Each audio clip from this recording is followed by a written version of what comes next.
Hello guys, welcome to my channel. Ah, ah, ang pag-uusapan po natin ngayon, how to become a nice mom of your children.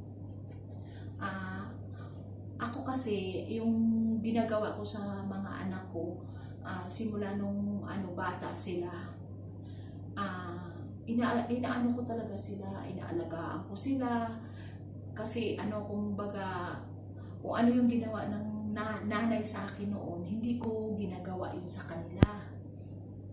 Inaalagaan ko sila, ganon. Tapos,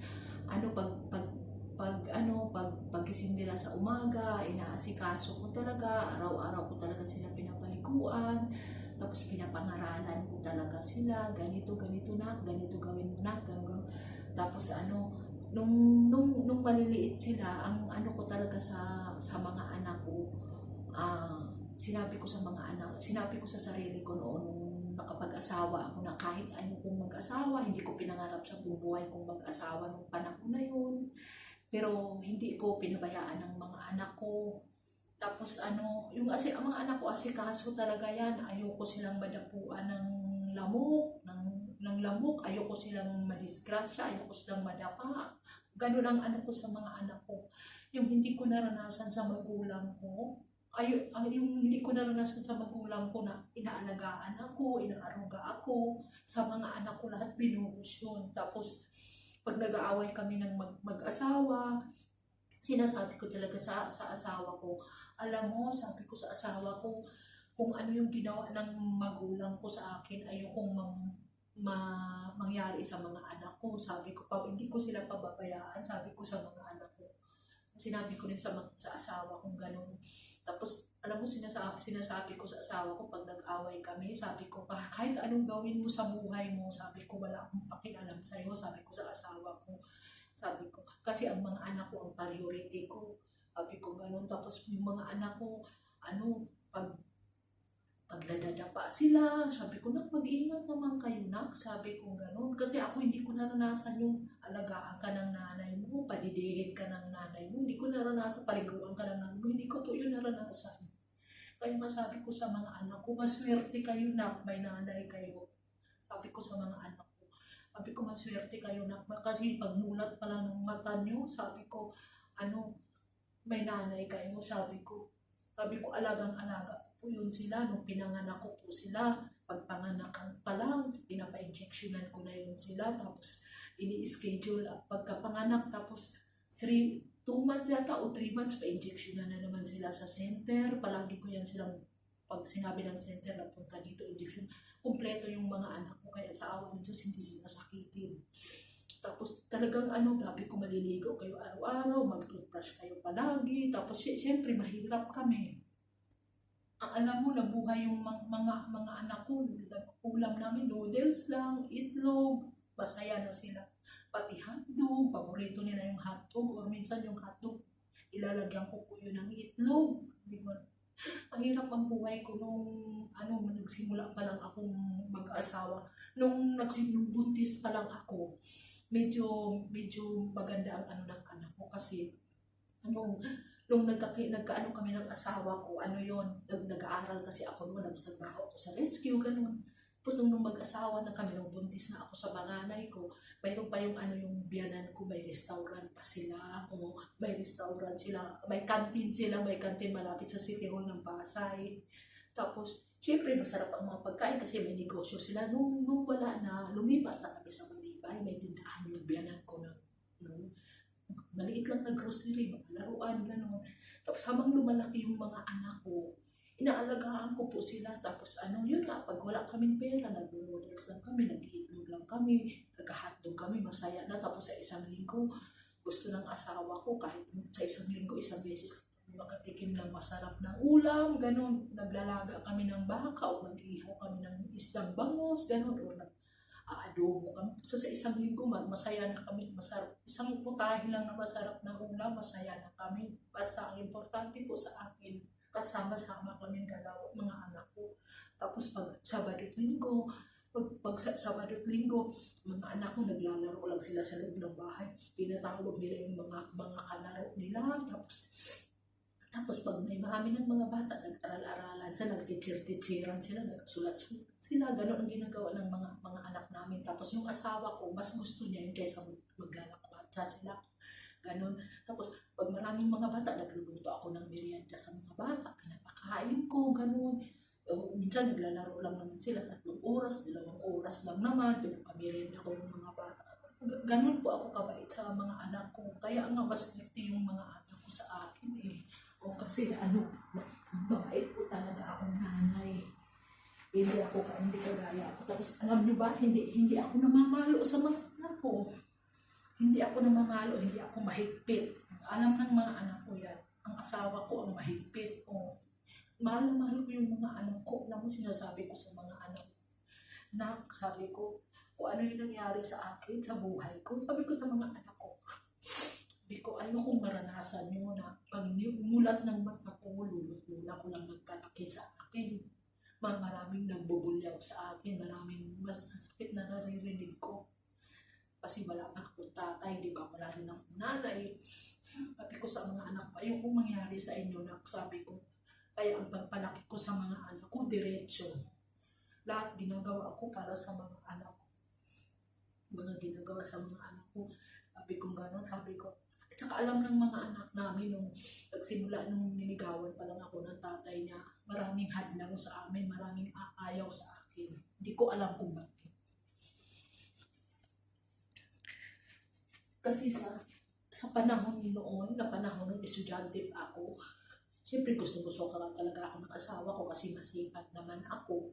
Nag-aaral ako, working student ako. Kaya kong mabuhay mag-isa. Tapos, ngayon umanga yung asawa ko. Tapos, nung nag-aaral ako ng college, alam mo, nag-aaral ako ng college, nagtitinda ako sa loob ng eskwelahan namin ng candy, papel, o ballpen, mga ganun. Nilalagay ko lang sa loob ng bag, madiskarte ako. Kaya ewan ko nga bakit nagustuhan ako ng asawa ko kasi babait po kasi ako nung dalaga ako. Tahimik lang po ako talaga kasi parang weirdo nga ako eh. Kasi tuwing dadaan ako sa loob ng kantin nila, kasi yung kantin nila, shortcutan yun. Binabati ko yung mama, papa niya, nanay, good morning, tatay, good morning. Ganun talaga ako, magalang talaga ako. Tapos yung asawa ko, tinitingnan lang niya ako. Tapos yung nagkagusto daw siya sa akin, ganun. Yun, doon na yun nagsimula yun. Kaya nagkatuluyan kami. Ayoko nga sana sa kanya dahil may boyfriend talaga ako nung niligawan niya. May custody talaga ako ng boyfriend. Tapos siyempre boyfriend ko biglang nawala. Tapos ang ginawa ng asawa ko, yun, pag niligawan niya ako, tapos yun, maraming hadlang. Kaya nung nagka-baby kami, sabi ko talaga sa sarili ko, sabi ko sa mga anak ko habang lumalaki sila, ayoko maranasan sa buhay ko yung ganito, ganon. Sinabi ko sa mga anak ko yan. Tapos habang lumalaki sila, hindi po kami mayaman. Katamtaman lang po. Minsan wala pa nang nakakain kami. Tapos ang naranasan lang ng mga anak ko minsan, pinapatry ko silang mag-uulam ng toyo at saka mantika. Pinaranas namin sa kanila, basta gipit na gipit kami noon. May problema kami noon, pero hindi ko alam kung nagputulak kami ng tubig o ilaw, ganun. Basta naranasan ng mga bata yun, pinasubo ko. Pero yung kanin na na nilalagyan ng asukal, yung hindi na nararaso. Tapos pinaranas na namin yung toyo at saka mantika. Tapos yung kanin pinaghalo. Pinaranas namin yun. Tapos palagi kami ng itlog.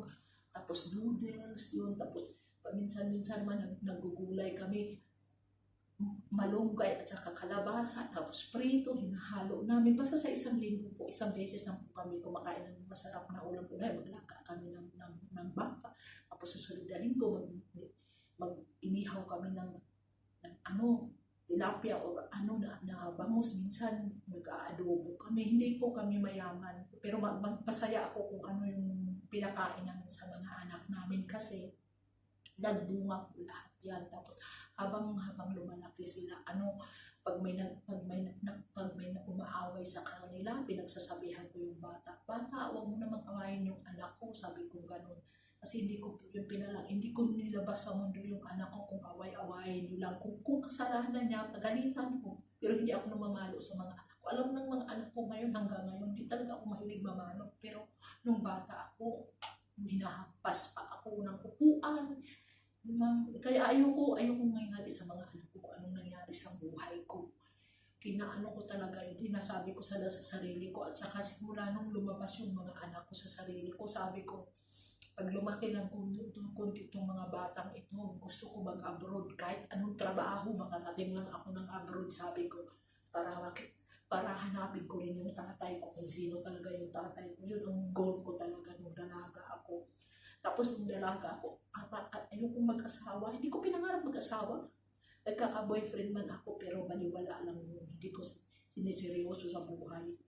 Hindi ko inaano. Tapos, ano tayo sa mga anak ko. Ang mga anak ko, alagang-alaga ko yan. Araw-araw naliligo yan. Bago matulog sa gabi, inaalagaan ko rin yan. Tapos pag mainit, pinapaypayan ko. Pag walang ilaw, kahit magdamag, pinapaypayan ko yan. Tapos, nakaano yan sila. Pag ting-ulan, naka-jacket, naka-pajama. Pag ting-dengki, diba ting-dengki, nakabalot yung mga bata. Tapos, talagang alaga sa pagkatapos nilang maligo.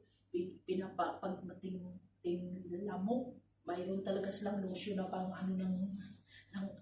ng mosquito na lotion, ganun sila. Tapos, yung umaga pag pinapaliguan ko sila ng baby oil ang nilalagay ko sa katawan nila.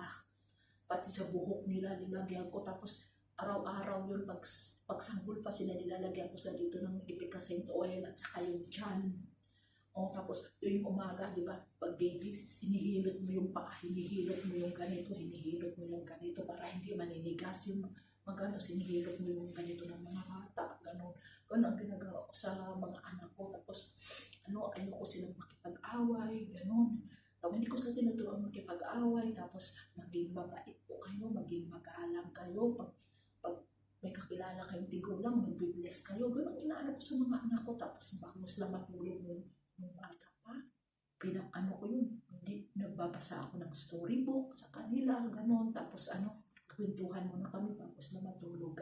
Tinuruan nila silang magdasal siguro ng bata. Tapos, siyempre, bata, hindi mo naman masasabi. Minsan nag-aaway-aawayan sila, di ba? Pag nag-aaway, sabi ko, naku, huwag kayong mag-aaway, sabi ko. Magpasalamat kayo na kasi magkapatid kayong totoo, sabi ko. Ako wala akong kapatid na totoo, sabi ko. Lahat puro half-half, sabi ko gano'n. Sabi ko, ang iling ko lang sa inyo, magmahalan kayo. Alam niyo ba? Pag ang mga anak mag-aaway, mas lalong nasasaktan ang magulang. Mas masakit sa amin, kaya ganoon ang nanay. Kaya nasabi ko sa inyo, di ba, mahirap mag-asawa, mahirap ang maging nanay. Parang sa atin, pag nag-asawa ka, para ka nang magpakamatay. Pag maging nanay ka na, para ka nang pakamatay. Kasi ang dami mo ng responsibilidad pag nag-asawa ka, pag nagkaanak. Hindi mo na ma-enjoy lahat ang gusto mo sa buhay. Kaya sabi ko sa mga anak ko, pag nag-asawa kayo, huwag kayong sabi ko, pag nagka-boyfriend kayo, huwag kayong magmadaling mag-asawa. Ang pag-aasawa, isang araw lang yan. Ang kalayaan habang buhay. Kaya ang mga anak ko, sabi ko rin sa mga anak ko, nang lumalaki-laki na sila, ganun. Kumusta ka na? Ganun ang ugali ko. Kumusta yung school mo na? Ganito. Tapos ang style ko sa kanila nung maliliit pa sila, araw-araw yun, tinuturuan ko sila ng ABCD, ganun. Tinuturuan ko sila. Tapos pag nagkamali sila, ito, pinapalo ko yan ng roller, pinapalo ko yan ganun. Lahat ng mga anak ko, pinapalo ko, nakatingin yan sila sa akin, lahat ng palo. Pinapalo ko sila ng Tapos sa lahat ng anak ko, yung pangalawa ko, yung teacher ko, parang puputok na yung ganito ko. Hindi talaga siya matututo. Hindi siya talaga matututo. Pero naisip ko pala yung pangalawa. Gusto ng biyanan ko yung ipalaglag. Tapos, syempre wala akong magawa kasi gusto ng biyanan ko, yung panganay ko, ayaw niya kagad sundan. Yung apo nga niya, first apo niya. Ayaw niya kaagad sundan. Ano magawa ko? Nabuntis ka agad ako kasi mabilis po ako mabuntis kasi nung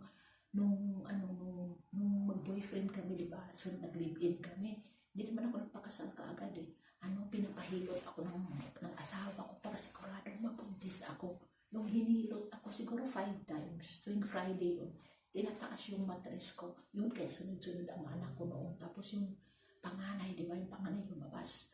Pagkaroon ng 10 months, 11 months, nabuntis ako. Gusto ng biyanan ko palaglag. Siyempre, wala akong magawa. Gusto ng biyanan ko. Iniinuman ko yan ng psychotic. Alam mo, psychotic. Tapos, talon ako ng talon. Tapos, lampaso ako ng lampaso. Talon ako ng talon. Lampaso ako ng lampaso para malaglag lang siya. Tapos, psychotic, iniinom ko, kinalagay ko dito. Oo, nilalarasan ko yan.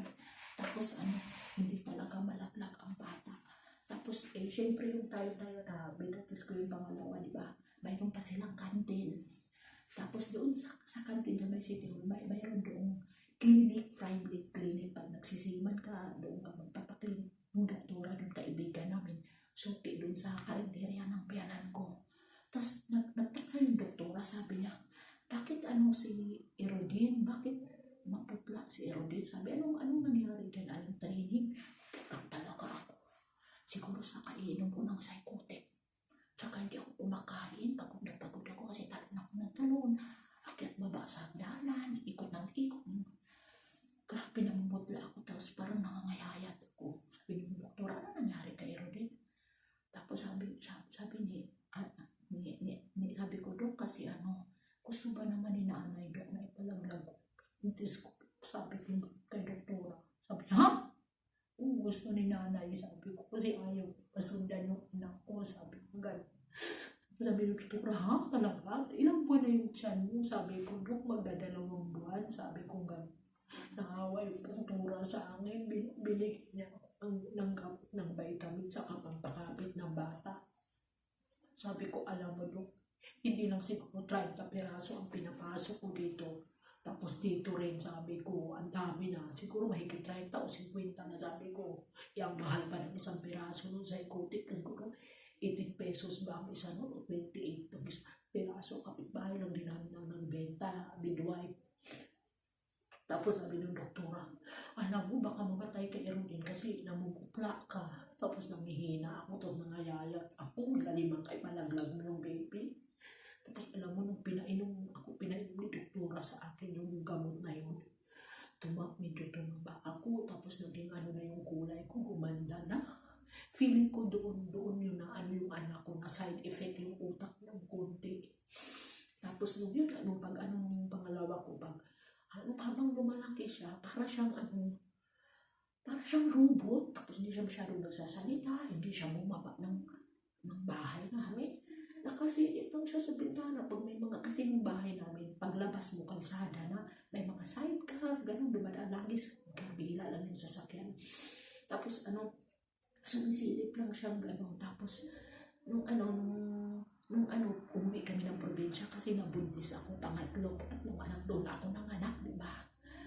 Panganak ko doon, tapos naiwan ko yung bata doon, pagbalik ko, kinuha ko na yung dalawang bata.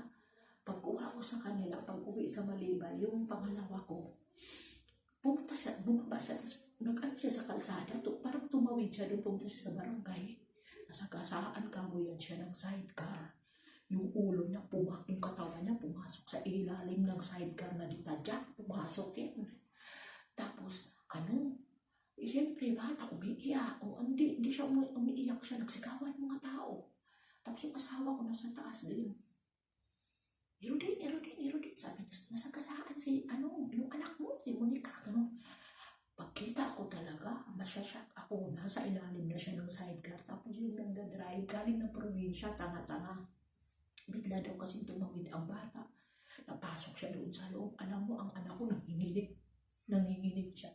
Tapos alam mo, doon sa may malapit sa amin, sa Balibay kasi Bangilista, dinala po namin siya sa clinic. Pina-x-ray namin yung utak. Wala naman daw diferensya, ganun. Tapos, wala na. Yung lalaki, suntukin sana ng asawa ko kasi nanginginig kasi punika nanginginig, hindi siya umiiyak, nanginginig lang siya. Parang na-shock, siguro feeling ko na-shock siya noon, na-depress siya sa nangyari, pumasok sa ilalim ng sidecar Tapos, pagkatapos noon, nag-aalin yung asawa ko, susuntukin sana. Sabi ko, wag na, tapos nagkagulo ang mga tao kasi susuntukin natin, bitoy, pinawat-awat ko. Sabi ko, wag na lang, sabi ko, dali na lang natin sa clinic. Pinaklinik na namin yung ulo, wala naman. Tapos alam mo yung anak ko pagkabukas, nilalagnat siya. Di, siyempre, first time maging nanay, di siyempre wala akong alam. Nilagnat kamo siya. Tapos pinainom ko lang siya ng gamot. Tapos simula nung tahimik na siya. Ayaw na niyang lumabas sa hagdanan. Ayaw na niyang lumabas. Araw-araw sumisilip na lang siya ganun. Habang lumalaki siya, naging weirdo. Tapos tinuturuan ko siya, pinapalo ko dito. Puputok na yung ganito ko. Hindi talaga siya matuto. Ewan ko. Hanggang lumalaki siya, tinuturuan ko siya. Hindi siya nagsasalita. Tahimik lang yan siya. Nagkaroon lang siya ng kaibigan nung grade 6 na. Tapos yung asawa ko, grabe yung asawa ko magdisiplina. Ang mga bata, pag nagkamali, pinapalo niya, pinahampas niya ng sinturon, kung ano-ano, ganun ka, walang hiya ang asawa ko. Tapos yung one time, siyempre tayong nanay, ayaw nating saktan yung anak natin. Minsan nag-away kami, pinapalo niya yung dalawang malaki ko ng pinuntahan niya kasi ang asawa ko gusto niya alas 6 ng gabi, ang mga bata na sa loob na ng bahay.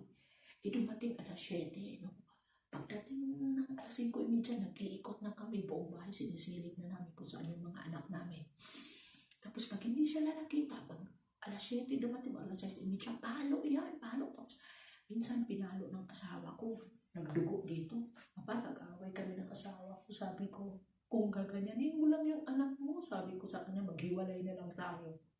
Sabi ko, hindi ko pinalaki yung anak ko, hindi ko binuntis, hindi ko dinala yun ng 9 months ko, bubugbugin ko, paluin mo ito. Sakit sa amin ang nanay. Kayong tatay, gumagawa lang kayo eh. Kami sa amin, masakit. Ilang buwan namin dinadala sa loob ng tiyan yun, tapos paluin nyo lang. Sabi ko talaga sa asawa ko.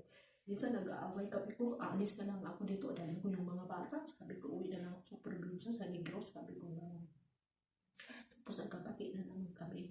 Tapos yung mga anak ko lahat, tinuturuan ko talaga. Lahat sila, madali silang matuto. Yung munti ko lang napalaglag. Kasi yung biyanan ko gusto niya ipalaglag. Kasi ayaw nga daw niya masundan ng apo. Sabi ko, ano magawa ko? Isang hakbang lang ng anak mo, buntis ako kagad. Sabi ko gano'n.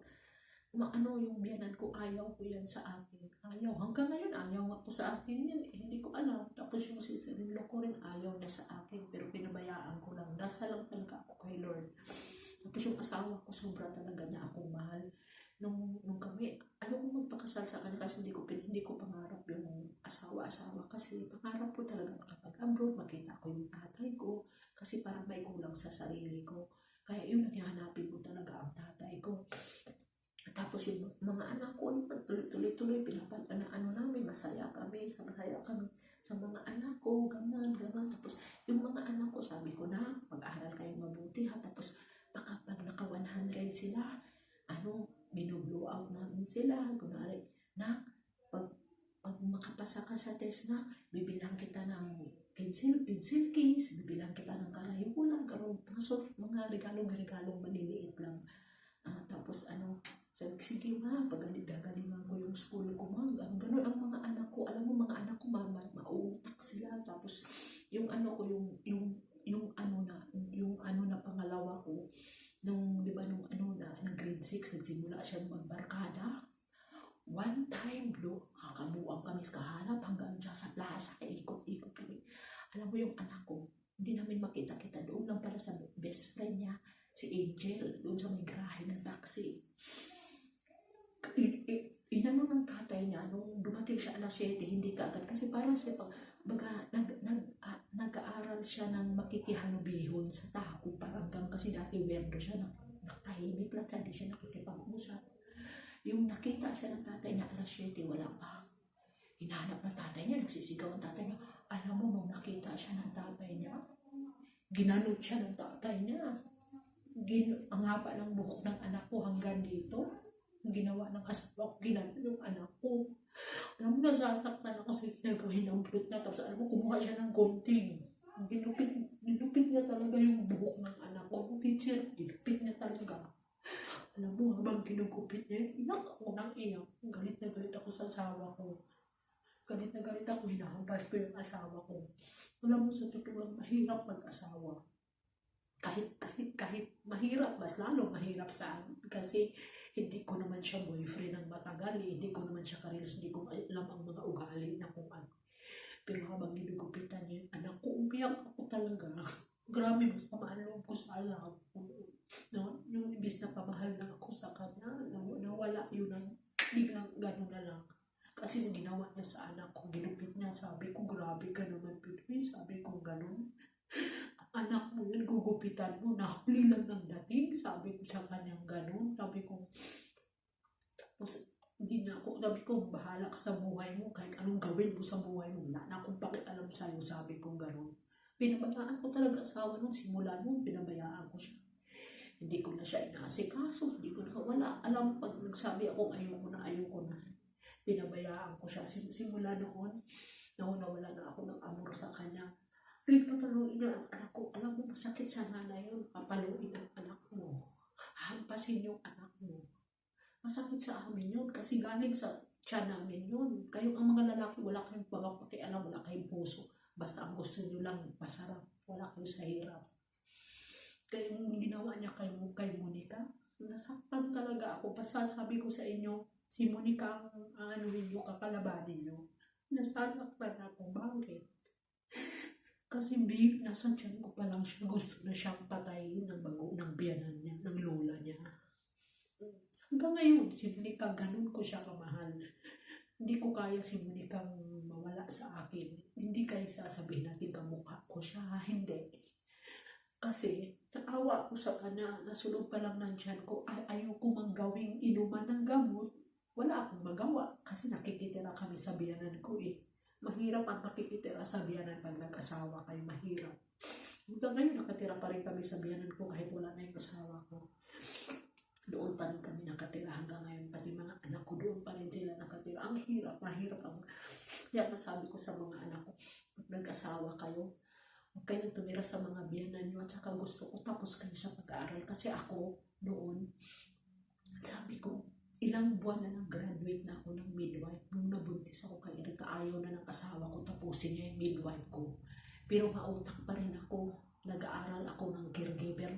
Nung pinanganak ko yung pangatlo ko doon sa probinsya, sa Negros, nag-aaral ako doon ng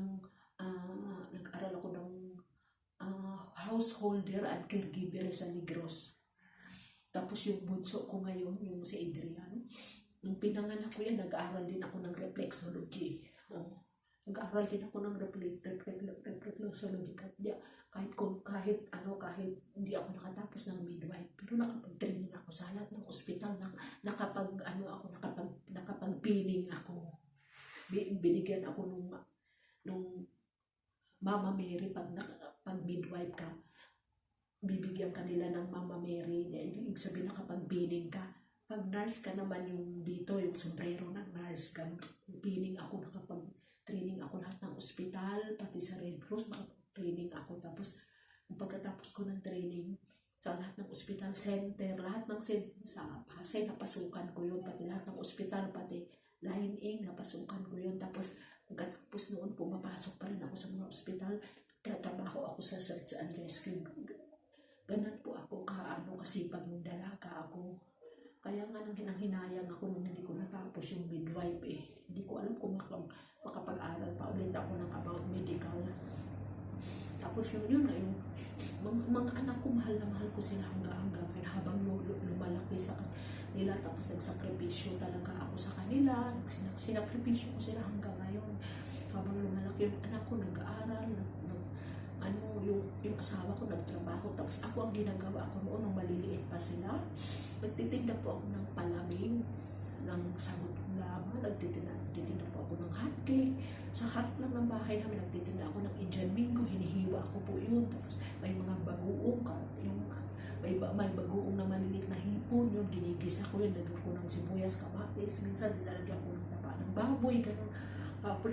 Pagtitinda rin po ako ng santol, mga ganun. Tapos nagtitinda ako ng mga candy, iba-iba. Hindi pa rin kami sa biyanan ko. Iba ang tinda niya, iba sa akin. Hindi po yun. Tapos habang lumalaki sila, nagsisikap po ako. Ginagawa ko po noon habang malilit sila. Pag malapit na ang Pasko, may kaibigan akong nagtitinda ng mga suman, mga puto, kaibigan ko yun, araw-araw kami bumibili, kinukontrata ko po siya pag bago magpasko at saka bago mag-New Year.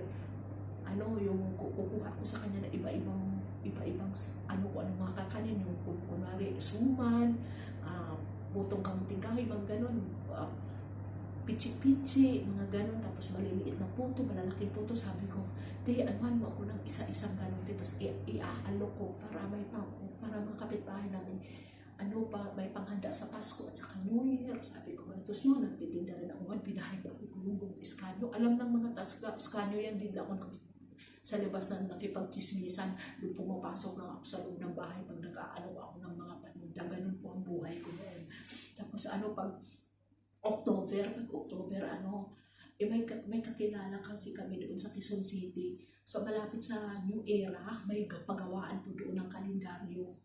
Every year po yun, pumupunta ako doon. Papagawa ako ng kalendaryo. Tapos lahat ng kaibigan ko, may libro ako, 5 piraso, iba-iba, titingin. Gusto ko yung horse calendar. Gusto ko yung beautiful girl. Gusto ko yung mga ganun, yung last supper, ganun. Basta may nung libro, pagpipilian mo magpagawa ka ng kalendaryo. Tapos yung kalendaryo noon, pinapagawa ko yun sa Quezon City, 75 o 95. Tapos inaano ko po sa kanila ng 150.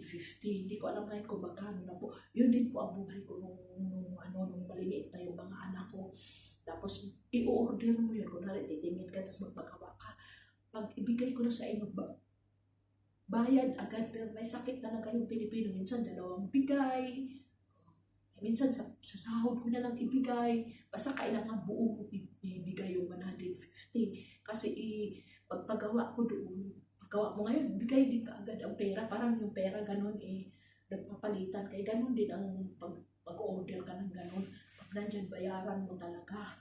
Tapos ang ginagawa ko rin noon, pag may pera ako, bumibili ako sa Divisoria ng payong, tapos pinapahulugan ko doon sa mga sidecar boy, araw-araw sa 10 piso, nagawa ko rin yun. Tapos bumibili ako ng mga kumot, tapos tinasabi ko sa mga kaibigan ko, gusto mong umutan ng kumot, hulug-hulugan.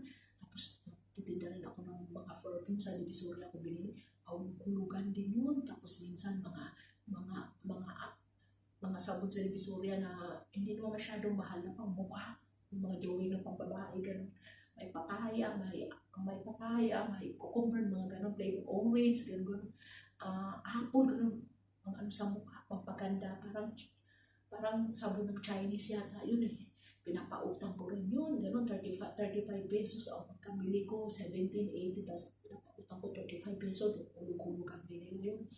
Tapos mayroon din time na may nakilala ako, nagtrabaho siya sa factory ng Pure Food sa opisina. Pinapatinda rin niya ako ng mga hotdog. Pautang ko rin yung mga hotdog, naranasan ko rin yun. Tapos papautang din ako kumukuha ako sa talipapa, nagpapautang din ako ng tusino. Tapos skinless, mga ganun, embutido, mga lahat. Talagang kaya ko lahat sa pagdating sa business, kaya ko lahat. Kinaya ko dito. Minsan naglalako ako. Ang anak ko, hila-hila dito. Maliliit pa sila, hila-hila yan. Sumasama yan sa akin. Pag-deliver ako, umiiyak tayo siya pag hindi ko sinasama. Sabi ng asawa ko, isama mo si Erika. Isama mo si Camille. Gustong sumama, i-deliver mo yung paninda. Ganun ang buhay ko noon.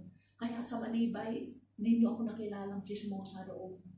Makikita niyo lang ako pag nagpainit ako ng anak ko ng sanggol sa labas ng bahay namin. Doon mo lang ako makita. Ang asawa ko ayaw nang mag-standby ako sa labas. Ayaw nga niya magbantay ako sa tindahan Ganun yung asawa ko, seloso. Tapos ganun ang buhay ko noon sa Malibay. Ganun, kaya hindi nila ako kilala kung sino ako.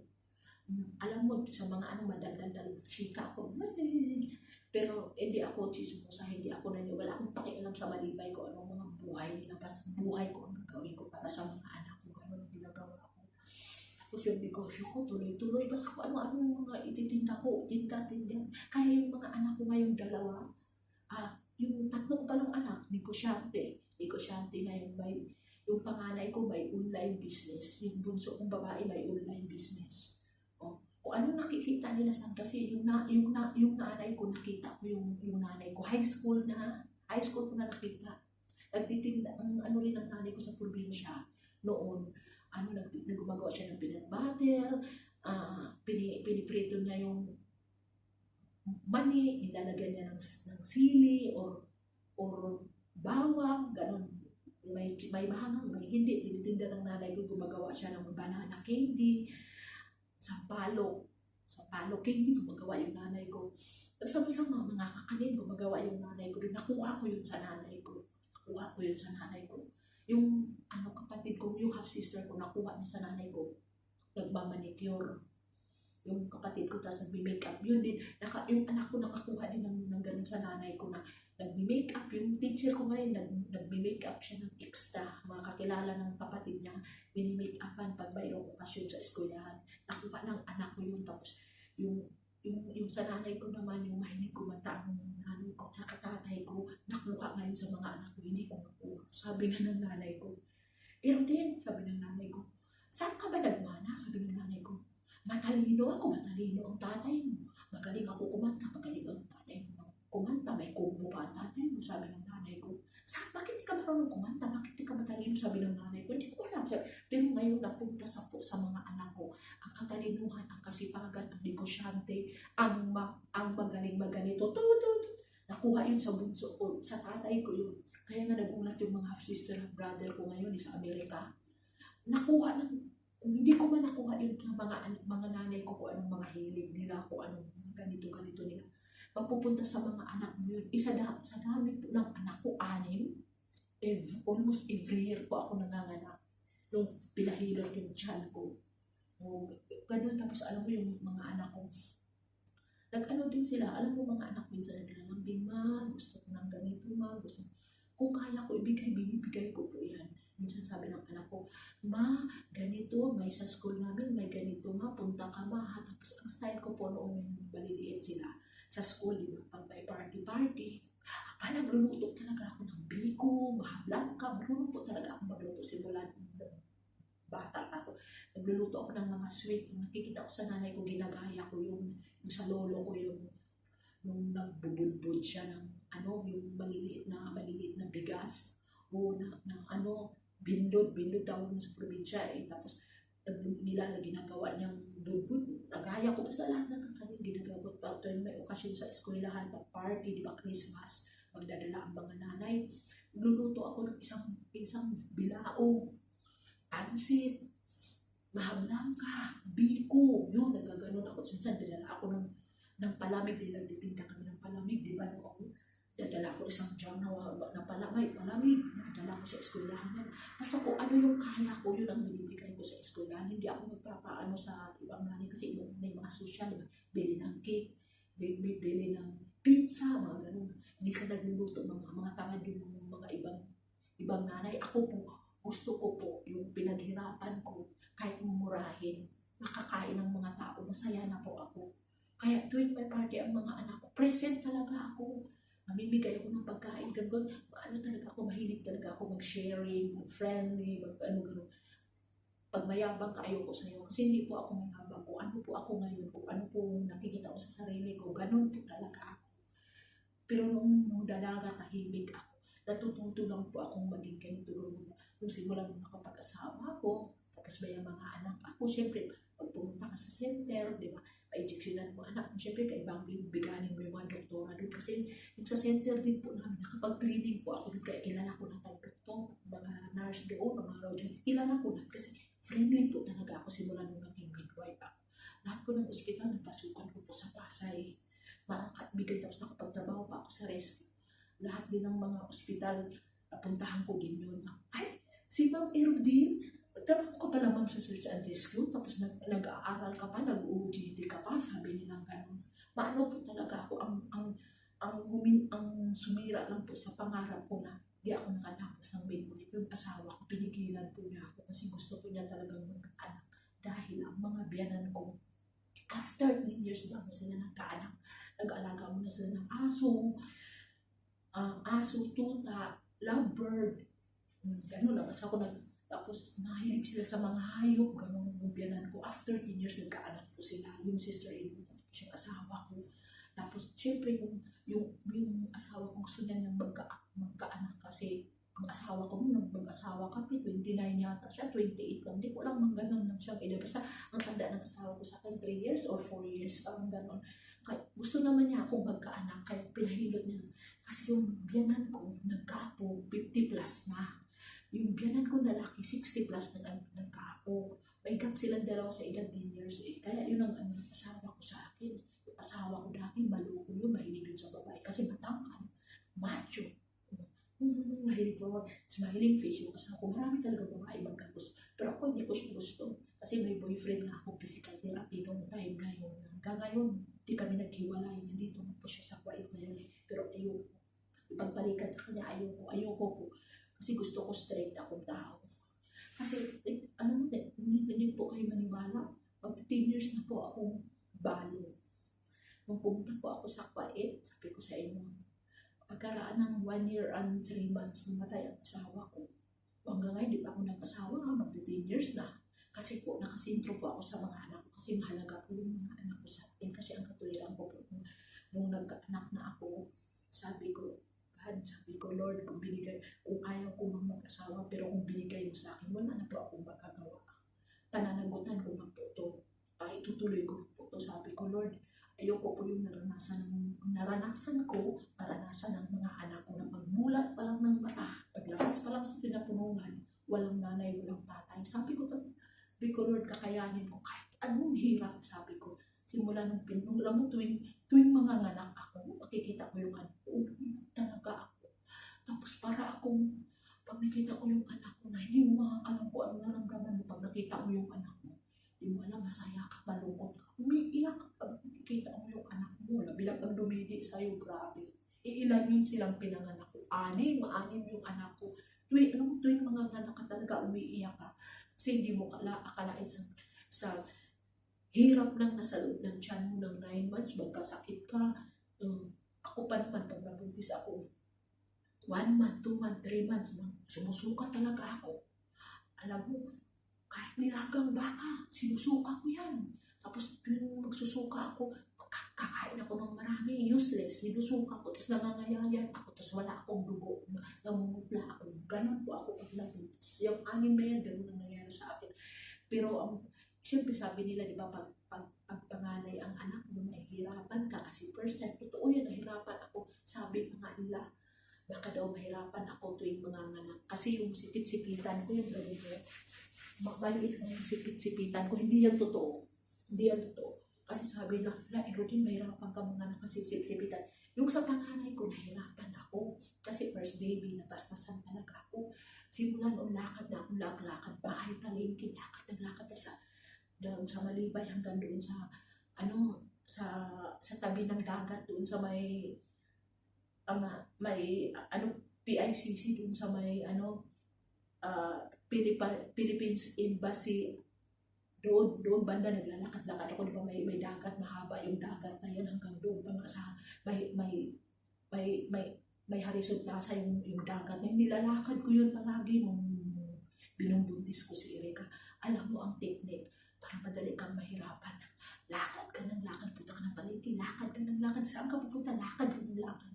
Kasi habang lumalakad, umaano yung sipit-sipitan mo, lumalaki ng ganon. Kaya lahat ng anak ko, pag nanganganak ako, mabilis ako manganak. Alam mo yung pangalawa ko, saan ko pinanganak yung pangalawa ko, yung si Monica, sa L300 yun. Mahal na araw yun, April 10. Pinanganak ko siya sa loob lang ng L300. Yung bunso kong babae, sa loob ng taxi, papuntang pabilya paliko pa lang ng pabilya, lumabas na siya sa taxi. Nahirapan na ako sa birth certificate niya. Alam mo si God, kahit hindi ko ginusto ng mag-asawa ko, pero nung habang buntis ako, binabantayan talaga ako ni God. Hindi niya ako pinapahirapan tuwing mga anak ako. Tsaka habang papunta ako sa operating room, nagdadasal ako na, Lord, bahala kayo na bahala sa buhay ko kung anong mangyari. Basta ang anak ko buhay. Lord, sabi ko, kasi alam mo, totoo po yung kasabihan na pag walang hiya ka sa magulang mo, pag lumalaban ka sa magulang mo, pahihirapan ka ni Lord. Totoo yun. Kasi ako, kahit madaldal ako, hindi ako lumalaban sa nanay ko. Pero pag mali ang nanay ko, sinasagot ko, mali ka nga, ganito, gano'n ang ugali ko. Hanggang ngayon dito sa Kuwait, gano'n din ako. Hanggang kasalanan ng tao, kasalanan ng nanay ko. Nagsasabi talaga ako sa nanay ko. Inaaway ko yung nanay ko tungkol sa tatay ko. Sabi ko, kung wala pala akong tatay, sabi ko sa kanya noon, dapat hindi mo na ako binuhay, pinatay mo na lang ako, pinaampun mo ako, ginanon ko yung nanay ko. Kala nyo ba? Ginanon ko yung nanay ko noon. Tameme siya. Masakit yun. Ang anak, sabihan mo yung nanay mo gano'n. Ako nga, nasasaktan nga ako sa mga anak ko rin pag sinaktan nila eh. Mas lalo yung nanay, di ba? Ganun, kaya ang mga anak ko habang lumalaki sila, alam mo, maswerte nga akong nanay eh. Kasi ang tagal ko sa Paita, pumunta ako dito, ang pinakapanganay ko pa lang noon, second year high school pa lang si Erika, pumunta ako ng abroad. O pag uwi ko doon, nakagraduate. Pag uwi ko noon, magka-college na siya. Mahigit 5 taon akong nawala doon. Ang mga anak ko tuloy-tuloy lumaki. Ang nag-alaga ko, biyanan. Alam mo, maraming humanga sa akin. Din, napakaswerte mo naman. Kahit walang tatay, nanay, ang anak mo matitino. Hindi malalandi, hindi mga lakwatira, hindi pa barkada, hindi pa laboy-laboy. Nag-aaral talaga kahit walang magulang. Ganun ang mga anak ko, nag-aaral talaga sila. Nagsikap talaga sila. Ginagapang ko po talaga sila. Hindi ako basta-basta nakikipag-boyfriend, hindi ako basta-basta nakipaglandi dito sa Kuwait. Hindi ako basta-basta talagang utak ang binaan ko, tsaka ang mga anak ko nakatutok talaga ako. Tapos palagi kami nag-uusap sa cellphone. Sabi ko, ako mabait akong nanay ha. Kumusta ka na? Walang nanliligaw sa iyo sa school? Wala kang crush na? Ganun ako sa mga anak ko para kaming barkada. Tapos ang mga anak, huwag na kayong mahiya. Sabihin niyo sa akin kasi ako, sabi ko, hindi ako nakapag-open sa nanay ko noon. Sabi ko nung nagkakilala kami ng nanay ko, high school na kami talagang nag-usap eh. Nagkita kami, grade 4 ako. Umuwi siya ng Negros, buntis na siya. Pinuntahan niya ako, tapos kukunin niya ako, buang. Sabi ng lola ko, anak, kukunin mo yung anak mo? Dinala mo lang dito ng 1 linggo na pag-iri pa lang na 1 linggo o 2 linggo, inuwi mo sa Baliermoso, tapos kukunin mo si Erudin. Pag kinuha ko si Erudin, hatiin natin si Erudin, sabi ng lola ko. Tapos kaya nung ng nanay ko sabi, tapos kaya yun sinabi ko sa mga anak ko, sabi ko, sabihin nyo sa akin kasi alam mo yung nanay ko noon, sabi ko, hindi ko naranasan na, ganito. Alam mo, nagka-boyfriend ako sa probinsya namin sa Negros Oriental. Pinaghiwalay kami ng nanay ko. Pinaglayo kami. Alam mo, yung lahat po ng mga boyfriend ko, hindi kami naghiwalay. Basta bigla na lang silang naglaho o nawawala sila sa akin. Ganun. Hindi pa ako nakipaghalay sa boyfriend ko. Ang pamilya ko po, ang lahi po namin, simula sa lola ko, mahigpit siya sa mga tito-tita ko. Yung tita ko, tumalon yun sa bintana, nagkasugar dito, nagkapegla. Yung nanay ko rin hinigpitan. Labi na yung nanay ko may boyfriend, mga seryon sa probinsya namin. Sikat yung mga seryon, mga baydor, mga babaero yun sila. Ayaw ng lola ko yun. Pati yung kapatid ng nanay kong bunso, na nakapag-asawa ng seryon, ayaw din ng lola ko yun. Kasi mga lahi ng babaero, ganun, maraming asawa, ganun. Kaya ayaw ng lola ko. Pinaghiwalay din ng lola ko yun. Pero pag mahal mo talaga, hindi mo talaga mabubuwag yun. Tapos yung sa nanay ko, ganun din, pinaghiwalay kami ng boyfriend ko. Tapos ang kala din ng nanay ko dito sa Manila, nakapag-asawa ko, yung alam ng boyfriend ko na matagal na kami, bago yung pangasawa ko. Nagulat siya sa pangasawa ko to. Tapos yung asawa ko rin, pumunta kami ng Quezon City kasi yung tito ko yun yung nagbahatid sa akin sa Quezon City. Sabi ng tito ko sa asawa ko, Alfredo, ma'am, alam mo, maswerte ka, Alfredo. Napangasawa mo yung pamangkin ko, sabi ng tito ko. Kasi si Erudin, hindi ko basta-basta paliligawan yan. Mahigpit ako. Sabi talaga ng tito ko, mahigpit ako. Kung hindi siguro ito nakaalis sa bahay namin, dito makapag-asawa si Erudin. Maswerte ka. Tapos simula nung sinabihan siya ng tito ko, ayaw niya na pumunta sa bahay ng tito ko. Tuwing Pasko, dinadala ko yung mga bata, diba? Pupunta kami sa tito ko. Kasi yun ang nagpaaral sa akin ng elemental, nagpaaral siya sa akin ng 1st year hanggang 4th year. Kasi sa probinsya ako galing. Tapos pupunta kami doon. Ay, asawa ko ayaw na pumunta sa loob ng bahay ng tito ko. Doon na lang siya sa kanto. May kantin doon, kakain siya. Hintayin niya kami hanggang matapos. Tapos minsan na, huwag kang pumunta sa kamag-anak mo, sabi ng asawa ko. Siyempre, nahihiya siya. Kasi ang pamilya ko, hindi basta-basta mahigpit sila. Talagang kahit may karelasyon ka, paghihiwalay, gaganon po ang pamilya ko katindi. Ganon ang pamilya ko katindi, paghihiwalay. Pero sa mga anak ko, sabi ko sa mga anak ko, nak, lahat ng gusto nyo sabihin nyo sa akin, kaya kong ibigay ko sa inyo, sabi ko. Pag nagka-boyfriend kayo, sabihin nyo sa akin. Pero yung mga anak ko guys yung iba ayaw niya sila sabi, parang sinasarili. Pero sabi ko na, sabihin nyo sa para kung nag-away kayo, payuhan ko kayo, sabi ko gano'n. Kung anong gusto nyo, ibibigay ko. Alam mo mga anak ko, sabi ko, bahala kayo sa buhay nyo, basta magtapos lang kayo ng pag-aaral. Pag nakatapos kayo ng pag-aaral, huwag kayong mag-boyfriend kayo, huwag kayong madaling mag-asawa, sabi ko. Mag-travel kayo kung saan gusto nyo magtrabaho sa abroad, bahala kayo. Basta ayoko kayong mag-asawa. Dahil ako mismo ayoko mag-asawa nung nagkakilala kami ni Papa mo. Siguro kapalaran ko talaga sa Papa mo kaya nag-asawa kami. Sabi ko sa mga anak ko, pero kayo ayoko kayong mag-asawa. Sabi ko sa mga anak ko, pagtapos talaga kayo sa awa ng Diyos, may dalawa na akong nakatapos ng college ngayon, may mga boyfriend din sila. Pero tayong nanay, gusto natin gumana ang buhay ng mga anak natin. Sinasabi ko rin sa mga anak ko na, Erika, yung boyfriend mo ayoko. Kasi tumutulong pa rin sa magulang. Ganun. Tapos yung isa, ayoko, sinusuportahan pa rin yung magulang niya. Paano kung kayo nang mag-asawa, suportado pa rin hanggang ngayon. Ginaganon ko yung kaming mag-asawa, nagkatuluyan kami. Hindi masyadong maganda ang trabaho ng asawa ko, pero marangal, masipag siya. Mahal niya ako, tsaka alaga talaga niya yung mga anak ko. Pagmulat pa lang ng umaga, nakahanda na ang pagkain sa mga bata. Asikaso na niya. Pagpasok sa school, hinahatid na namin. Isa-isa kasi yung bahay namin sa Malibay. Mamalapit lang ang school. Parang isang street lang. School na kaagad yun. Ganun kalapit. Hatid namin mag-asawa or ako or asawa ko or mother-in-law ko or father-in-law ko. Hinahatid niya yung mga bata. Alaga namin yung mga anak namin. Ayaw namin madapa. Kaya ang mga anak ko, ang gaganda ng kutis na kutis artista yung mga anak ko. Tsaka ang mga anak ko maganda kasi ako, 1/4 po akong Amerika. Yung tatay ko, half Filipino, half Amerika. Yung lula ko taga Makati. So, ang tatay ko 1/4, half siya. So, 1/4 ako. 1/8 ang mga anak ko. Yung mga anak ko, doon lumabas yung beauty ng half American, half Filipino, half, parang Turko yung tatay ko kasi half Filipino, half Amerikano.